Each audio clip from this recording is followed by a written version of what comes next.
Mä olen Helena Vaari, tekstiilitaiteilija ja käsityömestari. Mä suunnittelin ja valmistan kirkko- ja taidetekstiilejä. Mun tekniikka on vapaa taidekirjonta ja tekstiilikollaasi. Ja siinä neula on sivellin ja värejä mulla on kankaat ja langat. Kaikki muodot ja kuviot ovat mahdollisia, värit ovat mahdollisia ja se lanka on mulle tosi tärkeä elementti. Se on kolmiulotteinen kynä. Siinä on kierre, kiilto, siinä on tosi intensiivinen väri ja mä voin myöskin sekoittaa niitä tosi näppärästi ompelukoneella. Jossakin stolassa tai antependiumissa voi olla päällekkäin 5 eri väristä lankaa. Ja kun puhutaan kirkkotekstiileistä, niin jokainen kirkkohan on erilainen. Siellä on omat sävyt ja värit. Niin mä pystyn sävyttämään sen kankaan sellaiseen sävyyn, mikä sopii sinne kirkkoon. Pyhtään Pyhän Henrikin kirkko on yksi Suomen keskiaikaisista kirkoista. Se on sillä tavalla vähän erikoinen, että se on valkoiseksi rapattu sieltä ulkopuolelta. Minulla on suuri ilo ja kunnia, että pääsen tekemään kirkkotekstiileitä tällaisiin vanhoihin kirkkoihin. Olen silloin yhtenä jatkumona taiteilijoiden ketjussa, jotka ovat saaneet koristaa kirkkoja vuosisatojen ajan. Kirkkotekstiileitä on alttarilla alttarivaate, eli antependium. Se on se kaikkein suurin tekstiili, josta myöskin suunnittelun yleensä aloitan, koska se on vaativin tekstiili ja siinä kaikki symboliikka ja värimaailma tulee hyvin vahvasti esille. Kirjaliina on saarnatuolissa, siellä mihin pappi kiipeää pitämään saarnaa. Se on yksi kirkkotekstiili. Ja sitten ehtoollismaljan päällä on kalkkiliina. Papin käyttämät tekstiilit ovat stola ja messukasukka. Kirkossa käytetään valkoisia, vihreitä, violetteja, punaisia ja mustia tekstiileitä kirkkovuoden ajan mukaan. Jossakin kirkoissa on myös sinisiä. Kirkkotekstiilien suunnittelu alkaa siitä ideoiden keräämisestä.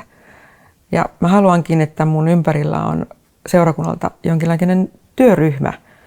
Ensimmäiset kerrat oli sitä, että me kerrottiin Pyhtään historiasta ja siitä niin kuin tästä alueesta ja tästä elämästä täällä. Meidän ajatus oli se, että myöskin kirkkotekstiilit nousis jollain tavalla niin kuin tästä pyhtääläisestä maisemasta. Kristityn tie. Siinä voi nähdä myöskin Kymijoen. Siinä on ylämäkiä ja alamäkiä, meren tyrskyjä, kirkon historia, arkkitehtuuri, värimaailma, sisustus. Kaikki, mikä siellä on siellä kirkossa, vaikuttaa siihen mun työhön. Toinen asia on tietenkin kristillinen sanoma. Kirkkovuosi vaihtuu värien mukaan, tai värit kertovat kirkkovuoden vaihtumisesta hyvin vahvasti, ja se väri on hyvin vahva symboli. Seurakuntalaiset olivat tavattoman ihastuneita ja innolla odotti aina uutta värisarjaa, kun kerrottiin, että seuraava värisarja on tulossa. Ja se oli suuri juhlapäivä silloin, kun seurakuntaan saatiin uudet kirkkotekstiilit. Voisi sanoa, että ehkä se, että meidän kirkko on niin haasteellinen, että näitä ei voi tehdä sille ihan näin. Että siihen tarvitaan aikaa ja siihen tarvitaan sellaista paljon kulkemista tässä kirkossa ja kuvaamista. Jos ei ole hyvää ideaa, niin sen työn funktio tai sen työn eteneminen on täysin mahdotonta. Että miksi mä teen tätä työtä ja miksi mulla on tämä symboli tässä.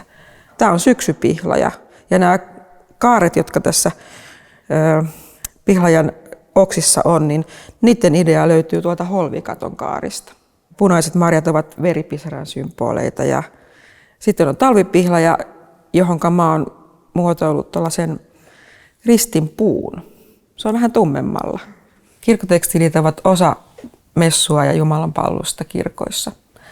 Niiden tehtävä on julistaa sanaa ja olla juhlistamassa messua ihan samalla tavalla kuin puhe, musiikki, kukat ja kynttilät. Kasvit ovat yleisimpiä kristillisiä symboleja, joita Raamatussa mainitaan. Ja olenkin kirjannut tähän valkoiseen tekstiin paljon luontosymboleja. Valkoinen jouluruusu tunnetaan Neitsyt-Marian kukkana. Ja sinivuokko on kevään ja uuden elämän symboli. Pihlajaa on taas perinteisesti pidetty pyhänä puuna Suomessa. Antependiumissa pihlajan vuoden ajat yhdistyvät kirkkovuoden aikaan. Kirkkotekstiilit ovat sekä käyttö- että taidetekstiilejä. Inspiraationa on luonto. Puutarhaan on mulle tosi tärkeä paikka. Siellä oikeastaan näkyykin hyvin se vuoden aikojen vaihtelu. Metsästä löytyy hienoja yksityiskohtia, joita voi hyvinkin käyttää esimerkiksi kirkkotekstiileiden kristillisessä symboliikassa. Siinä alkuvaiheessa mä otan aina väripaletin sieltä kirkon väreistä. Minkälaisia värejä on pinnoissa, alttaritaulussa, ihan joka paikassa, mitä siellä kirkon väreissä ja sävyistä löytyy. Ja se on mulle ohjenuora, kun mä oon täällä työhuoneella ja valitsen kankaita ja värejä. Keväällä 2019 sain ilon ja kunnian suunnitella Tampereen hippakunnan piispalle Matti Revolle piispankaavun. Tämä piispankaapu oli siis Tampereen hippakunnan lahja 60 vuotta täyttävälle piispalle. Piispankaapu on nimeltään Pyhän Hengen hippaisu valon kosketus. Sen väri on punainen ja se väri on Matti Revon toivomus.